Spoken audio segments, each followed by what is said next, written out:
Another time to talk business and all the development across the economic space of the country and Nigeria. I'm Comfort Amadu, and we are reaching you from the Federal Capital Territory, Abuja, and this is Business 24. Welcome.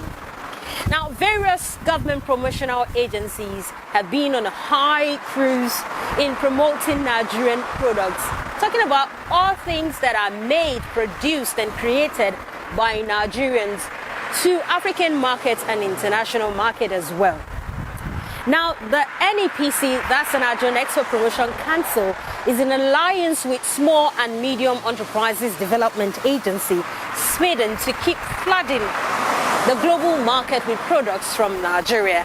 Also in the package is the update on Central Bank of Nigeria's RT200 policy to give incentive to exporters in the non-oil export sector. Now, what have you heard about Nigeria's tax system lately? Is there any need for reforms? Our CEO of the Week segment focuses on the clamor for the establishment of the National Inspector General for Tax Crimes Commission. Now, this is the focus on Business 24 this week. I'm Comfort Amadu, and of course we have export tips for you and other parts of the segment that will come your way as well. I'll be back with the details of all these stories after this break. Don't go away.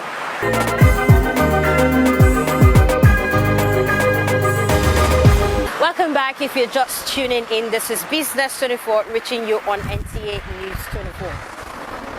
Now let's head straight to the business of the day, with small businesses in Nigeria now having the opportunity for greater access to global markets while increasing visibility of Nigerian products.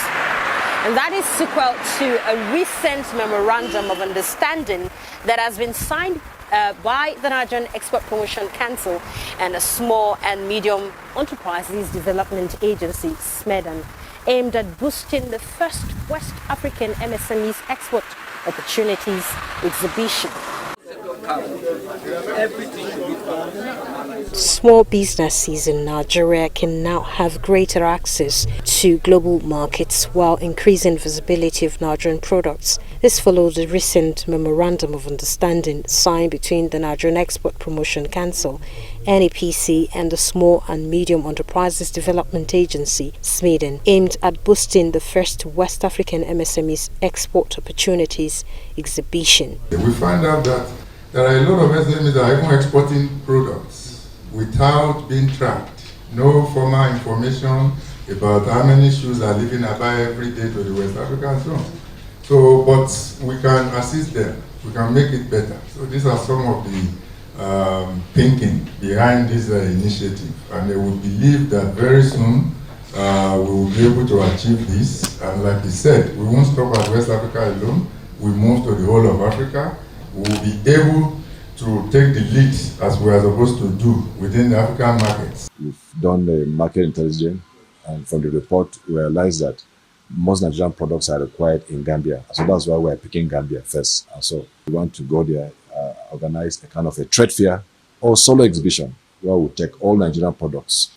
We intend to get a date and go with not less than 50 exporters, with different products, but mostly MSMEs to Gambia. The synergy between SMEDEN and the NEPC is expected to create more trade hubs for MSMEs to enable them have competitive advantage in African markets.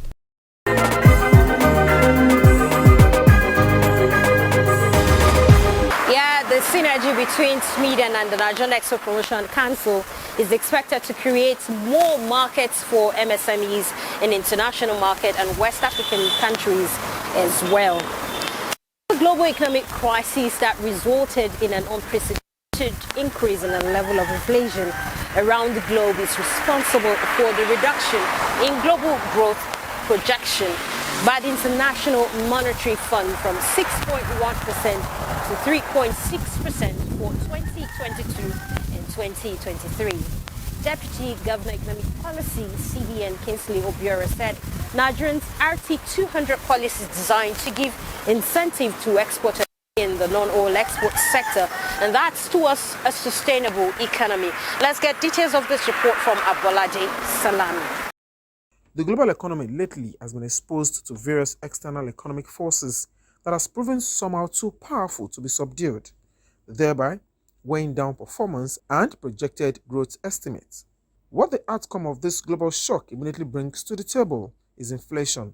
Currently, America and the United Kingdom are operating between 9 and 6% inflation figures, which is the highest seen in about 40 years, while Argentina is riding on 70%, Turkey 58%, Ghana 31%, and Africa's largest market, Nigeria, on 17%. Going by these numbers, economic managers say the country is not doing badly. And so all of this means that central banks all around the world are increasing interest rates. We've seen interest rates rise now by 60 times in the last 90 days, different central banks. And so here in Nigeria, we have also noticed that a lot of people all around the world are responding to this common global problem by looking inwards. The global crisis that caused fears amongst investors led to the withdrawal of capital to the tune of $100 billion in portfolio and $20 billion in equity flows, leaving emerging markets, including Nigeria.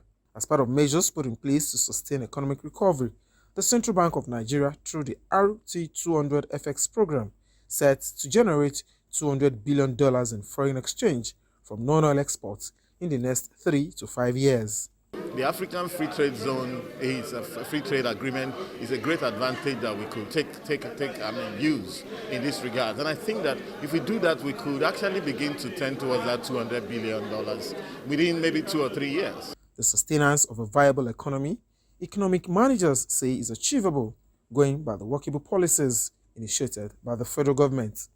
In Lagos, Abolade Salami, NTA News.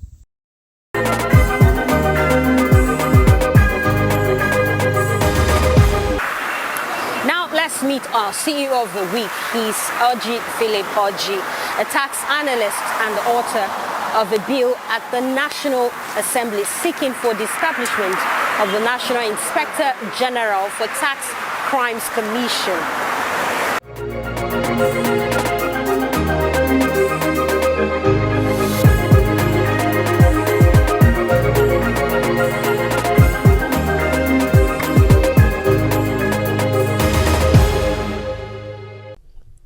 Our CEO of the week is Oji Philip Oji, an international tax analyst. He was in Singapore, where he has extensively analyzed tax administration of many countries. He wants some reforms in Nigeria's tax administration. He is the author of a bill seeking the establishment of the Office of the National Inspector General for Tax Crimes Commission. The question is, why do we need this in Nigeria? What is the stage of the bill at the National Assembly? I must thank the Ninth Assembly. Whenever I look at His Excellency, the Senate President, Dr. Ahmed Lawal, I hold him by his word and he's behaving what he said. There was each time you bring submissions, not me, the distinguished members, the distinguished senators, immediately you bring, I used to watch him, he will simply say, what do we do? That man is doing that thing he's saying. Well, he always wanted to say, now I have had a complaint, what do we do? If you are complaining, which is what Nigerians are mostly doing, and you cannot be able to proffer solution or say what we could do, to me, you are just making trouble so that people will get upset. To me, I am doing what that man has been asking for, and I have to praise him. He said, what do we do? I said, I have a bill. And I was lucky that the man that is sponsoring the bill, both in the Rep and the Senate, Honorable Benjamin Okeze Kalu is the one doing the National Assembly, the area of Rep, House of Representatives. Our experienced lawmaker is Honorable, the Speaker of the House of Representatives. This is somebody, everybody knows the capacity of Right Honorable Femi Gbajabiamila. All right? So, and if you see the two experiences, the Senate President and him, I think the Ninth Assembly is one of the season, maybe because I was there now, closer. They are doing wonderful job. Not just this bill, in so many other angles. They are serious because they did not just enter doing it. What I did in this bill that you must know is that I went around the whole 36 states of the Federation. And I have my members. Yes. Seeking for what? To let people even know what I'm saying. If you don't carry people along, you're not doing it. And who are those people you got in touch with when you Good. Good. Women leaders who are not my member. But I make sure that every state that we have our members who are there, they come to Abuja whenever we have seminars. Because I have to teach them what is tax. So whenever I bring it to His Excellency, Dr. Ojus Okal, the Chief Whip of the Senate, he will say, do you know that this bill is executive bill? I say, well, I'm sorry. The news comes from a poor, a nobody, Philip Oji. But would that be a reason or a yardstick for us not to contribute to the growth of the nation? I think President Muhammad Buhari said, bring your ideas, don't fight. Tell government that thing you want us to do for the country to grow. All hands must be on deck. So I believe if I'm coming from Singapore that I've stayed for so many years, and I was able to bring the adoption of what they are doing, and the country is fine because they have no other way to survive on the tax. So why won't I bring my idea? Must I go and import trouble to the country? I think I'm importing something that will help the country grow. So the Senate President, before they collect this bill, they asked questions, I was answering, and I have over 2 million members following me. Assessment of tax administration in Nigeria. The bill structure, organizational structure of the National Inspector General for Tax and Commission is we are going to copy the United States method. One is that whatever thing you are doing in the world, you must have to either go and check what other people are doing, particularly in tax. The globalization and the electronic service delivery is forbidden that somebody will operate in isolation. You must behave the way the world is behaving, because most of the tax you are talking about is no longer going to be visiting somebody's premises. Some of them, you don't need to be in Nigeria. Before you do business in Nigeria, maybe UK, maybe in Canada, maybe anywhere, but yet you're doing business in Nigeria. So it means that you must belong to the track, so that you simply get the automatic information sharing that will give you money without even stress. So we are not keen in, because we lack this thing I'm saying. You understand? No, now, you ask me the structure. We have a very good structure. I'm copying the United States, because the United States copied, in 1862, after their civil war, they copied the United Kingdom. The people of Australia copied the United States. The people of Ghana copied Canada. The people of Kenya copied the United States. Has Nigeria solidified its membership of Organization for Economic Cooperation and Development? To date, we did not join the world method of taxation. Sometimes we go and we belong to OECD, Organization for Economic Cooperation and Development, OECD, which Nigeria is a member. They started making that move around 2016 and later perfected it in 2018. But the funny thing is that there are a lot of things you have to do to belong to international treaty, or call it international collaboration, automatic information sharing of the OECD. There are a lot of things you must do in your domestic method of taxation before you can be able to share that information that is going to be your gain. Let me go straight to the point that since 2018, when our former Minister of Finance and Baba, that is Madam Adaosun, and the former Federal Revenue Service boss, Babatunde Fowler, they were able to perfect our membership in 2018. But they told them, go home. Go and restructure your method of taxation so that it will suit the best global practice of taxation. What do they mean? There must be an examiner, a scrutinizer that is independent, so that you are not going to be a judge in your own case. What the OECD is saying, I want to get that place so that you understand what I'm saying. If the argument is not proper, which is what I'm asking for, if you go to United States, we have the Internal Revenue Service, IRS of the United States. We have the Inspector General for Tax Administration, the Treasury Inspector General for Tax Administration, TICTA of the United States. Even because of the people like the countries that behave like us, they still have FATCA. Foreign Account Tax Compliance Act now goes to people who don't want to do what I'm asking for, to now give conditions to such countries' financial institutions on what they should do to American citizens or American firms. So be able to collect their tax here, because they will report whatever they are doing, they have to report it to them so that they will collect their tax, because we don't share information proper. So they may not be able to tax their citizens who have a facility, who have businesses here, particularly in Nigeria. Other places that have what I'm asking for have no problem. They share information, so they don't need to have TICTA problem. But the TICTA problem was created for those countries who are yet to key into the OECD guide. I have taken much time on this, but this is very, very important so that we should know why we are not making it, particularly in transfer pricing. There are a lot of things going on to tax multinationals and international citizens, which is a Nigerian that is having business overseas. Some of them had factories, some of them were like they join hand with the owners of the land to open a factory in any part of the world. So it's as it is supposed that they pay tax. But because there was no mechanism, they may not really want not to pay, but because we have no mechanism to collect such type tax, they will not collect it.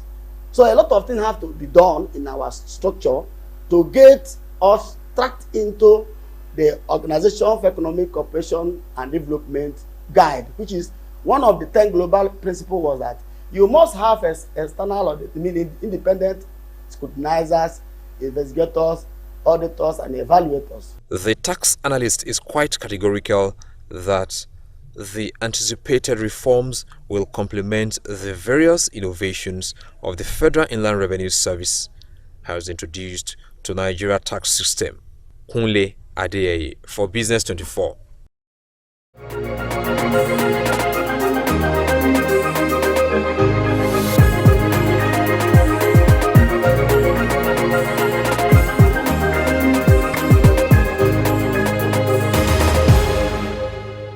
And we are going to be joining Professor Uche Waleke right now to find out how stocks did on the floor of the Nigerian capital markets.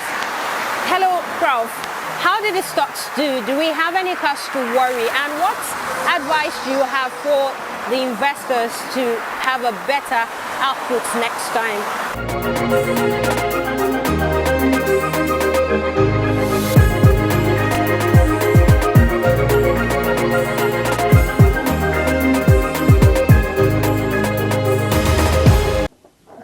Well, as you know, trading took place for 3 days this week on account of the public holidays we had on Monday and on Tuesday. And the good news is that the market opened on a positive note, even though marginal, getting marginal by 0.02%. It dropped on Thursday, but gained strongly on Friday by 1.71%. So the equities market is closing on a strong note on Friday by as much as 1.71%. So if you now look at it week on week, the stock market gained by as much as 1.29%.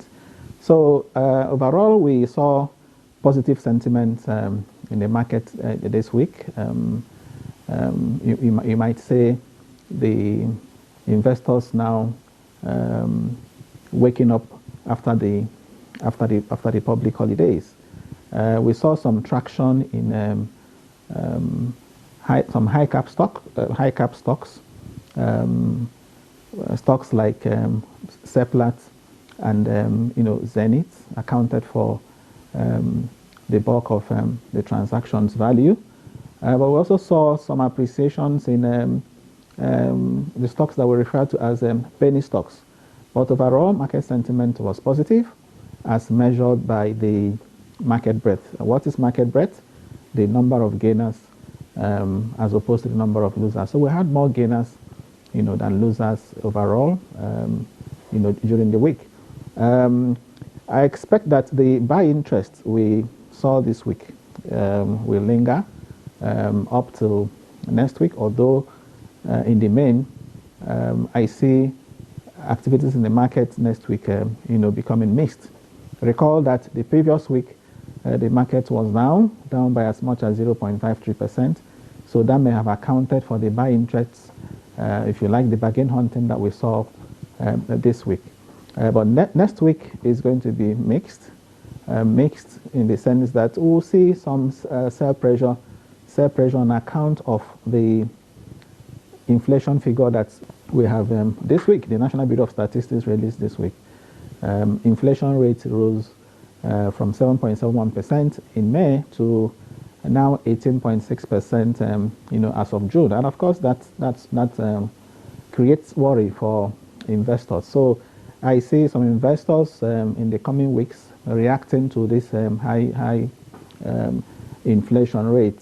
But as I said earlier on, as we move further into the year, the market is going to be impacted by economic performance, including electioneering. But we are likely to see this being punctured, the likely bearish nature being punctured as soon as companies again begin to release their second quarter results for 2022. So earnings season will usually boost stock performance. So as I always advise, investment has to be with proper advice, because even in the midst of a bearish market, you still find some stocks, that present, very good opportunities, for investment. So that's always my advice for investors. This week has been a good one, and I expect that next week, even though it's going to be mixed, should also, turn out positive. Thank you so much for being part of Business 24 this week. Unfortunately, this is where the show ends for today, but I promise to be back again next week with another exciting package of finance, economic and business development. I'm Comfort Amadu. Stay safe.